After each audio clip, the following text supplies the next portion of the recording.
Assalamualaikum warahmatullahi wabarakatuh. Pada kesempatan kali ini, saya akan membuat dan membahas resume tentang pelayanan publik. Pengertian pelayanan publik menurut Undang-Undang Nomor 25 Tahun 2009 tentang pelayanan publik mengamanatkan pelayanan publik adalah kegiatan atau rangkaian kegiatan dalam rangka pemenuhan kebutuhan pelayanan sesuai dengan peraturan perundang-undangan bagi setiap warga negara dan penduduk atas barang, jasa, atau pelayanan administratif yang disediakan oleh penyelenggara pelayanan publik. Inti muatan Undang-Undang Nomor 25 Tahun 2009 tentang pelayanan publik meliputi yang pertama mengatur hak, kewajiban dan larangan, kemudian partisipasi dan pemberdayaan masyarakat, kewajiban pokok penyelenggara pemerintah, kemudian kebijakan Kemenpan RB bidang pelayanan publik meliputi 1. Peraturan Menpan RB nomor 15 tahun 2014 tentang pedoman standar pelayanan.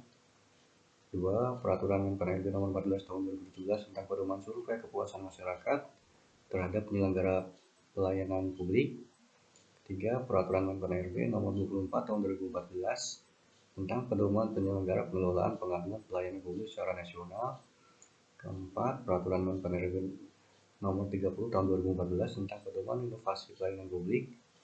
5. Peraturan Menpan RB nomor 31 tahun 2014 tentang mystery shopping. Hakikat pelayanan publik yaitu melayani masyarakat baik sebagai kewajiban maupun sebagai kehormatan merupakan dasar bagi terbentuknya masyarakat yang manusiawi. Pelayanan publik pada hakikatnya pemberian pelayanan prima kepada masyarakat yang merupakan kewajiban aparatur negara sebagai abdi masyarakat. Pelayanan publik oleh instansi pemerintah bermotif sosial dan politik, yakni untuk menjalankan visi dan misi serta mencari dukungan suara. Pelayanan publik oleh swasta dapat bermotif sosial, volunteer, tetapi lebih banyak bermotif ekonomi, yakni mencari keuntungan. Pelayanan publik kepada masyarakat dapat diberikan secara cuma-cuma sebagai kompensasi dari pembayaran pajak ataupun di tarif bayaran. Tarif pelayanan publik oleh pemerintah ditetapkan berdasarkan harga produksi atau tarif yang paling terjangkau. Pemberian pelayanan publik secara seragam kepada semua warga negara sebenarnya justru tidak adil karena kebutuhan dan kepentingan masyarakat berbeda-beda. Sudah saatnya instansi pemerintah mengubah paradigma dalam bidang pelayanan, yakni paradigma monopoli menjadi paradigma kompetisi, paradigma no public choice menjadi paradigma public choice.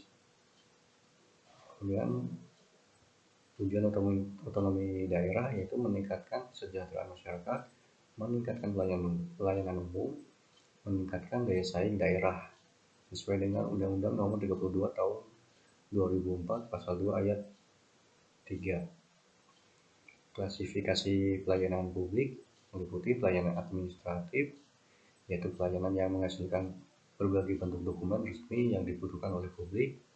Pelayanan barang, yaitu pelayanan yang menghasilkan berbagai bentuk jenis barang yang digunakan oleh publik. Pelayanan jasa, yaitu pelayanan yang menghasilkan berbagai jasa yang dibutuhkan oleh publik. Kemudian pelayanan regulatif, yaitu pelayanan publik melalui penegak hukum dan peraturan perundang-undangan maupun kebijakan publik yang mengatur sendi-sendi kehidupan masyarakat.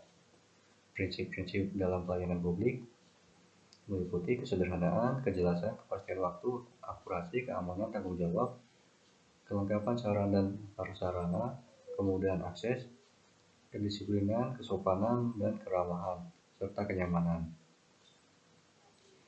Kualitas pelayanan publik meliputi prosedur pelayanan, waktu penyelesaian, biaya pelayanan, produk pelayanan, sarana dan prasarana, kompetensi petugas.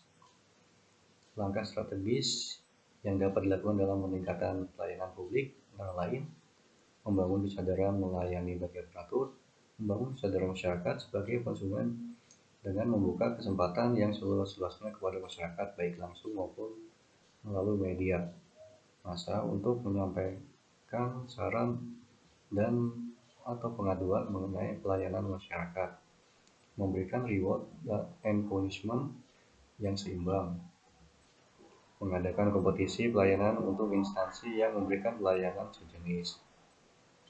Karakteristik aparatur profesional antara lain melaksanakan tugas dengan terampil, kreatif, dan inovatif, mempunyai komitmen yang kuat terhadap tugas dan program, komitmen terhadap pelayanan publik, bekerja berdasarkan sifat dan etika profesional, memiliki daya tanggap, responsiveness, dan akuntabilitas, memiliki derajat otonomi yang penuh rasa tanggung jawab dalam membuat keputusan dan memaksimalkan efisiensi dan kreativitas. Prinsip-prinsip pengembangan profesionalisme dalam pelayanan publik antara lain mengembangkan modernisasi, kualitas, efisiensi, dan kepekaan, pendekatan yang pragmatis dan bukan dogmatis, berorientasi kepada kepuasan pelanggan masyarakat, bekerja atas dasar kemitraan dengan sektor swasta, mengembangkan jaringan kerja dalam pelaksanaan pelayanan publik. Kontrak karya digunakan jika kualitas output dapat ditingkatkan dengan harga yang lebih murah.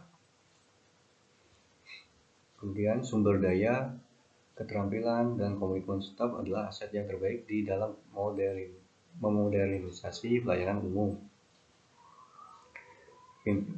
Pimpinan Departemen atau LPMD tetap bertanggung jawab terhadap proses contracting out kepada pihak swasta.